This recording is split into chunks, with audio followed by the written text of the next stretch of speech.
What are the components of vibe intuition? This type of intuition, remember, is all about how the structures and quantities evolve over time in closely interconnected systems like a human being, like you. While assessing structures and quantities is more or less static, assessing how the vibes propagate is very dynamic. And here are the key questions to build this intuition about dynamic systems, which is what made you you? Why do you feel what you feel? Why do you do what you do?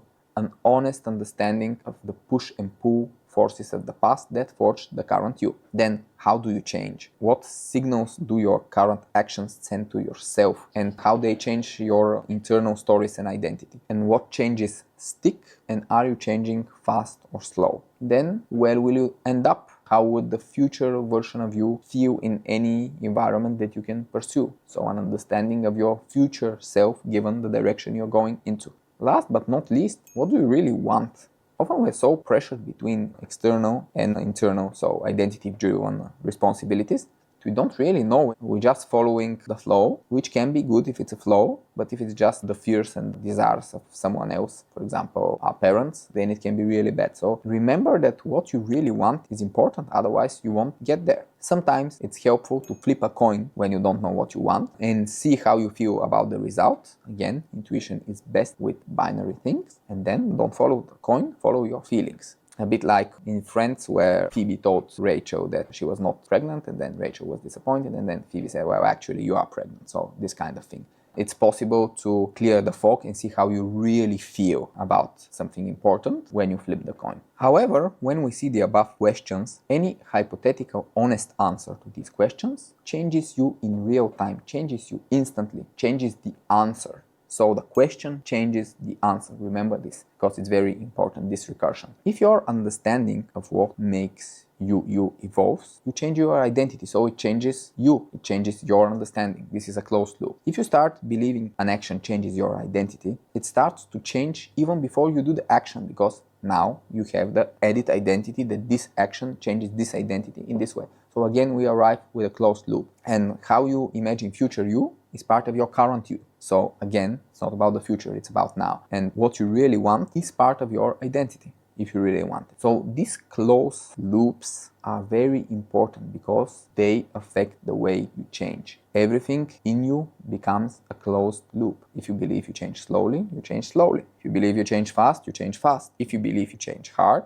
change hard. If you believe you change easily, you change easily. So these are all self-fulfilling prophecies. And actually, with a few medically diagnosable exceptions where things go wrong for medical reasons rather than mental, the game of self, your internal world, is just one big self-fulfilling prophecy. If you think you can, you can. And this is a good thing and a bad thing, because you're highly susceptible to both upward spirals, where you think good things and they generate other good things, and downward spirals, where you think bad things about yourself and your identity, and your identity actually worsens in real time. But still having the freedom to do both of them is better than having none. It still gives you power to change positively. You may use it or waste it, but you have the power, you have the potential. Just need to be on the right side of the most important key spectrums, which we already said. More flows, less boxes. More love, less fear. More self-love and self-worth, and less of guilt, shame, and everything that prevents them. More higher love, more unconditional love in your relationships, and less attraction. Of course, not that attraction is bad, it's just that sometimes it can get you into a relationship where there is no true unconditional love, and this can lead to the relationship gradually becoming more toxic. More hunter moves, less sheep moves. And more of the super precious long-term freedom. So you can have the freedom to pursue all of the above. And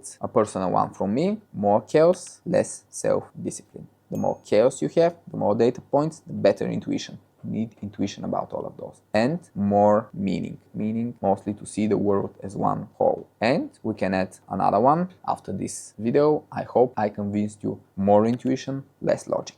Being on the right side of those is what causes the virtual cycles of mental health and well-being. Vibe intuition simply tells you which spectrums are the critical ones for you at this very moment. For example, is a hunter move desperately needed because you're stuck in sheep mode and you should do something that you have done before and in which is a hunter move, and you have to somehow break the bad cycle. For example, if you love doing walks on nature, just get out of your house. Whenever you're in sheep mode, just get out of where you live. Don't stay at home. You need to move. There was a super chilling statistic about an app that tracks people's whereabouts. I don't remember the end goal of the app, but they figure out that only via this app, only via the location data, they could track people with depression. They say if someone just doesn't get out of their house, they're very susceptible to depression, and they could find out that people are depressed via the data location app before people actually realized it. So getting out or not getting out is very important if you're susceptible to depression. So if you feel that this is